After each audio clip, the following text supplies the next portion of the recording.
跟住嚟到孟江，試下呢間撩楞館。咁呢間撩楞館呢，其實佢係大有來頭啊！佢係順德豬肉婆嘅，可以講係東莞分店啦。雖然佢嘅名唔一樣，但係實際上其實佢係豬肉婆老闆嘅妹夫開嘅。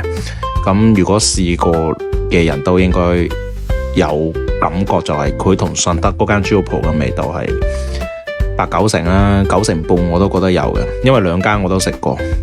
今次都唔知第幾次嚟啦。呢間店呢，可能真係最近經濟環境差咗啊，因為夜晚居然冇乜人，我都覺得有啲奇怪。佢呢邊係有啲免費小菜嘅，嗰啲咩涼菜啊、水果啊都任攞啦。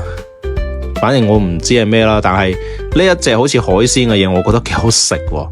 但係其實我唔係好清楚咩，佢口感係有啲似絲瓜嘅，但係應該係海鮮嚟嘅。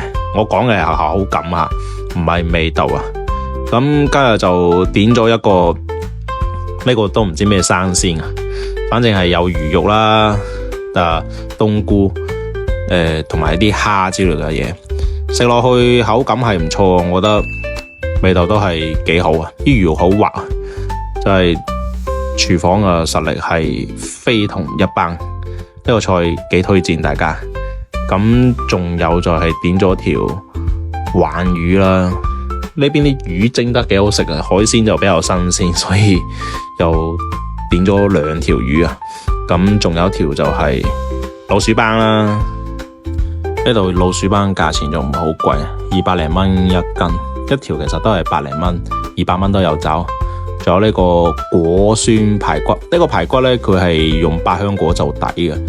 試下個老鼠斑先吓，老鼠斑其實就唔係好多骨嘅，肉就非常之嫩滑。